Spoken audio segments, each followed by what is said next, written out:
Baik, bismillahirrahmanirrahim. Assalamualaikum warahmatullahi wabarakatuh. Perkenalkan, nama saya Andi Hayar Wahab dan nama anggota kelompok saya yaitu Abdul Rahmat Lampai. Ya, baik, dengan ini saya dengan bersama teman kelompok saya akan membawakan persentase atau hasil PowerPoint yang telah kami buat tentang mata kuliah keselamatan dan kesehatan kerja dan dibimbing oleh dosen pengampu yaitu Mulyati Yantahi STMT. Baik, pertama kita perlu mengetahui pengertian dari ketiga itu sendiri.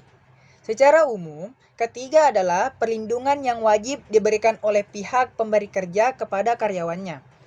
Dalam situs Prodia OAHI dijelaskan ketiga merupakan salah satu upaya untuk menciptakan tempat kerja yang aman, sehat, bebas dari pencemaran lingkungan sehingga dapat mengurangi dan atau bebas dari kecelakaan kerja dan penyakit akibat kerja yang pada akhirnya dapat meningkatkan efisiensi dan produktivitas kerja.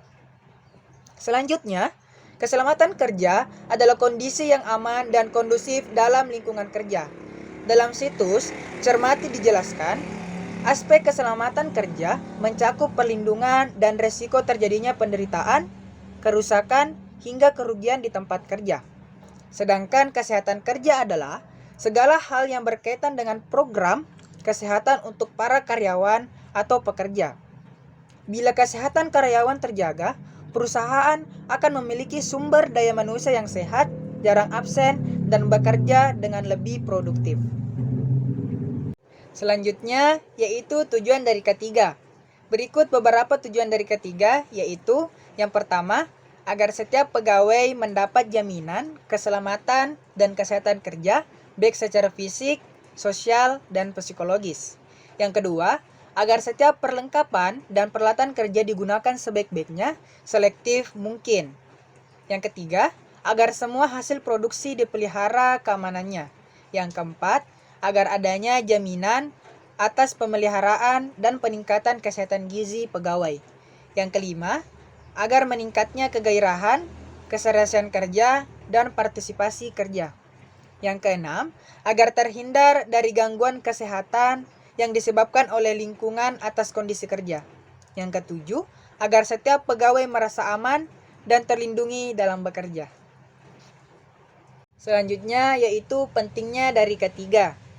Tentu saja perusahaan memiliki tugas serta tanggung jawab moral untuk menjaga dan memperhatikan karyawannya.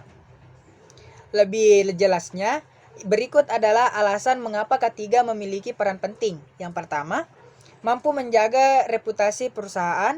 Yang kedua, membuat karyawan lebih sadar dengan bahaya dan risiko di tempat kerja. Yang ketiga, mengurangi stres yang dirasakan karyawan. Yang keempat, meningkatkan performa karyawan. Yang kelima, menurunkan angka kerugian perusahaan. Yang keenam, meningkatkan loyalitas karyawan.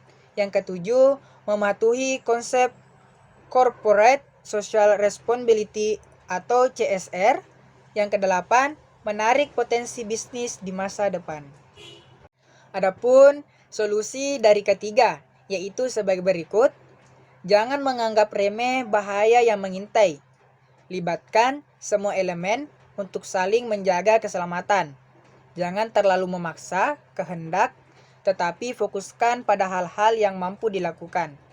Lakukan perencanaan dengan matang, terutama mengenai keadaan, lingkungan, dan alam sekitar. Berikan pelatihan profesional kepada semua karyawan terkait ketiga. Selalu ingatkan untuk mengenakan perlengkapan kerja yang aman. Taati peraturan, keselamatan terbaru, dan update perkembangan secara real time. Selanjutnya yaitu perlengkapan ketiga.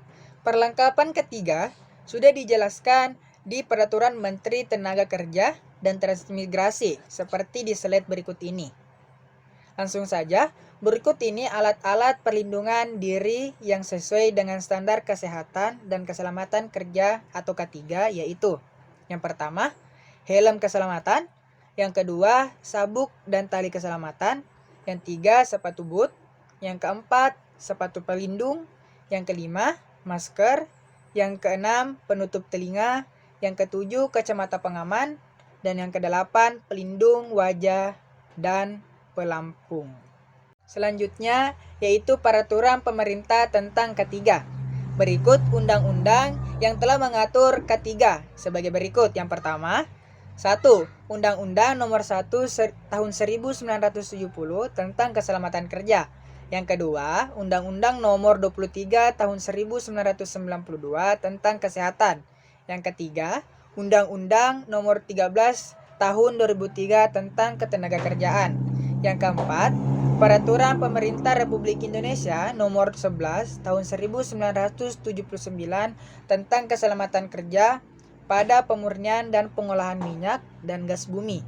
Yang kelima, Peraturan Pemerintah Nomor 7 Tahun 1973 tentang pengawasan atas peredaran, penyimpangan, dan penggunaan pestisida.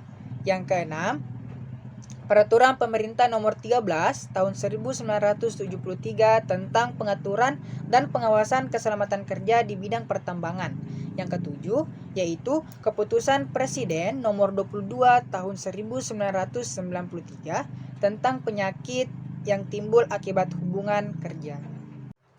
Kemudian, yaitu tentang kecelakaan yang terjadi di dalam K3. Berikut jenis-jenis kecelakaan kerja yang sering terjadi di tempat kita bekerja atau di perusahaan. Yang pertama, terjatuh atau terpeleset. Yang kedua, cedera otot. Yang ketiga, tertimpa objek. Yang keempat, cedera karena gerakan repetitif. Yang kelima, luka gores. Yang keenam, menghirup gas beracun. Dan yang ketujuh, terpapar suara bising dan lain-lain sebagainya. Selanjutnya yaitu tentang penyebab kecelakaan di K3. Yang pertama, situasi kerja. Yang kedua, kesalahan orang atau kesalahan teman kerja sendiri. Yang ketiga, tindakan tidak aman. Dan yang keempat yaitu kecelakaan. Baik, selanjutnya materi akan dijelaskan oleh teman saya yaitu Abdul Rahmat Lampai. Dengan ini saya persilahkan. Assalamualaikum warahmatullahi wabarakatuh. Perkenalkan, nama saya Abdul Rahmat Lampai dengan NIM 200204502007. Di sini saya akan melanjutkan presentasi dari Ahyar Wahab. Baik, langsung saja kita ke inti materinya. Pencegahan kecelakaan di K3. Pencegahan kecelakaan kerja dapat dicegah dengan memperhatikan beberapa faktor, antara lain sebagai berikut: faktor lingkungan, faktor mesin dan peralatan kerja, faktor perlengkapan kerja, faktor manusia. Itulah beberapa faktor yang harus perlu diperhatikan dalam dunia kerja. Slide berikutnya, kasus ketiga. Contoh 1, kasus kecelakaan kerja 4 pekerja di pabrik gula tewas tersiram air panas. Cilacap, 4 pekerja cleaning service di pabrik gula rafinasi PT Dharma Pala Usaha Sukses, Cilacap, Jawa Tengah, Rabu 29.07.09, tewas setelah tersiram air panas di dalam tangki. Satu pekerja lainnya selamat namun mengalami luka parah. Diduga kecelakaan ini akibat operator kran tidak tahu masih ada orang di dalam tangki. Pihak perusahaan terkesan menutupi insiden ini. Peristiwa tragis ini pabrik gula rafinasi PT Dharma Pala Usaha Sukses yang ada di komplek Pelabuhan Tanjung Intan Cilacap. Ini terjadi saat pukul 10.00 WIB. Musibah bermula saat 5 pekerja tengah membersihkan bagian dalam tangki gula kristal di pabrik tersebut. Tiba-tiba kran yang berada di atas dan mengarah ke dalam tangki mengeluarkan air panas yang diperkirakan mencapai 400 derajat Celcius. Akibatnya keempat pekerja yang ada di dalamnya tewas seketika dengan kondisi mengenaskan karena panasnya uap. Para korban yang tewas semuanya warga Cilacap, yakni Ferry Kasibianto, Jumono, Puji Sutrisno, dan Kasito. Sedangkan pekerja yang bernama Adi Purwanto berhasil menyelamatkan diri namun mengalami luka parah. Menurut salah seorang rekan pekerja, air panas tersebut mengucur ke dalam tangki setelah tombol keran dibuka oleh salah seorang karyawan pabrik.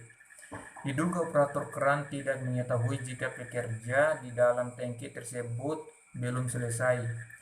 Hingga Hingga saat ini belum diperoleh keterangan resmi terkait kecelakaan kerja tersebut, karena semua pimpinan di pabrik PT Dharma Pala Usaha Sukses berusaha menghindar saat ditemui wartawan.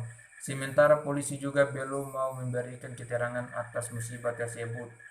Nanang Ana Nur. Analisa kasus. Jika ditinjau dari faktor penyebab kecelakaan kerja, penyebab dasar kecelakaan kerja adalah human error. Dalam hal ini, kesalahan terletak pada operator kran. Menanggapi kecelakaan yang telah menewaskan 4 orang tersebut, seharusnya sang operator kran bersikap lebih hati-hati serta teliti, yaitu dengan benar-benar memastikan bahwa tangki gula kristal tersebut telah kosong serta aman dialirkan air ke dalamnya. Maka memungkinkan kecelakaan kerja tersebut tidak akan terjadi. Karyawan saat memasuki tangki seharusnya juga menggunakan alat-alat pelindung diri agar terhindar dari bahaya kecelakaan kerja. Untuk kasus seperti yang terjadi pada pabrik gula di atas, ada beberapa alternatif pencegahan selain yang tadi telah disebutkan. Tindakan tersebut dapat berupa: 1. Dibuatnya peraturan yang mewajibkan bagi setiap perusahaan untuk memiliki standarisasi yang berkaitan dengan keselamatan karyawan, perencanaan konstruksi alat-alat pelindung diri, monitoring peralatan. 2. Adanya pengawas yang dapat melakukan pengawasan agar peraturan perusahaan yang berkaitan dengan kesehatan dan keselamatan kerja dapat terpenuhi. 3. Dilakukan penelitian yang bersifat teknis, meliputi sifat dan ciri-ciri bahan yang berbahaya, pencegahan peledakan gas atau bahan beracun lainnya. Berilah tanda peringatan beracun atau berbahaya pada alat-alat tersebut. 4. Dilakukan penelitian psikologis tentang pola-pola kejiwaan yang menyebabkan terjadinya kecelakaan serta pemberian diklat tentang kesehatan dan keselamatan kerja pada karyawan. 5. Mengikuti sertakan semua pihak yang berada dalam perusahaan ke dalam asuransi. Contoh kasus 2, kecelakaan kerja di Klaten. Malang Nasib Istana 19, warga Duku Padaya, Desa Ngawonggo, Kecamatan Ceper, Klaten. Dia tewas karena kecelakaan kerja pada Senin 12 bulan 12 2012 pukul 02.45 WIB. Listana merupakan operator mesin tenun di PT Kusumananda Putra milik Wahyu Suseno yang berlokasi di Desa Jatimulyo, Kecamatan Pedan, Klaten. Berdasarkan informasi dari pihak kepolisian yang menerima laporan kecelakaan pada pukul 04.10 WIB, kecelakaan berawal saat korban masuk shift malam Minggu 11 bulan 12 2012 sekitar pukul 23.00 WIB. Korban bekerja sebagai operator long weaving 3 di mesin nomor 78 sekitar pukul 02.50 WIB. Korban sedang membetulkan benang yang putus.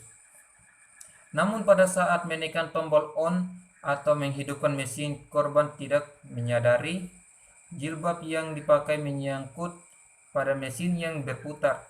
Lehernya pun terjerat. Korban meninggal dunia saat perjalanan menuju rumah sakit mitra keluarga Husada. Kepolisian masih melakukan penyelidikan terhadap kasus tersebut, kata Kasubag Humas Polres Klaten, AKP Sugianto. Analisa kecelakaan. Seorang karyawan mematikan mesin karena ingin membetulkan benang yang putus, namun setelah benang tersambung, korban bergegas menyalakan mesin tenun tersebut tanpa menyadari bahwa kain kerudung si korban masuk ke dalam mesin dan menjerat leher korban hingga tewas. Faktor penyebab: ketidakwaspadaan dan rasa terburu-buru dikarenakan melihat kondisi jam yang sudah hampir pagi, sehingga menjadi penyebab utama dalam kasus ini. Akibat yang ditimbulkan: perusahaan mengalami kerugian baik berupa material maupun non-material. Terjadinya kekosongan untuk bagi operator tenun tersebut. Adanya korban jiwa. Tindakan pasca kecelakaan kerja atau solusi: mengevaluasi terlebih dahulu masalah tersebut hingga selesai agar tidak ada lagi kecelakaan kerja di perusahaan tersebut. Membenahi sistem K3 yang belum sesuai dengan peraturan atau ketentuan yang berlaku. Memberikan penyuluhan lebih lagi terhadap seluruh karyawan yang bekerja di perusahaan tersebut agar lebih berhati-hati dan waspada akan segala dampak bahaya akan timbul akibat kelalaian dalam kerja, menanamkan kesadaran diri terhadap pentingnya K3 bagi setiap karyawan. Kesimpulan, secara umum K3 adalah perlindungan yang wajib diberikan oleh pihak pemberi kerja kepada karyawannya. Dalam situs Prodia OHI dijelaskan K3 merupakan salah satu upaya untuk menciptakan tempat kerja yang aman, sehat, bebas dari pencemaran lingkungan, sehingga dapat mengurangi dan atau bebas dari kecelakaan kerja dan penyakit akibat kerja yang pada akhirnya dapat meningkatkan efisiensi dan produktivitas kerja. Keselamatan dan kesehatan pekerja sebagai sumber dalam lingkungan kerja konstruksi harus dikelola dengan baik sehingga dapat memacu produktivitas yang tinggi. Keinginan untuk mencapai produktivitas yang tinggi harus memperhatikan segi keselamatan kerja, seperti memastikan bahwa para pekerja dalam kondisi kerja yang aman. Baik, terima kasih atas kesempatan yang telah diberikan. Kurang dan lebihnya mohon dimaafkan. Wabillahi taufiq wal hidayat. Wassalamualaikum warahmatullahi wabarakatuh.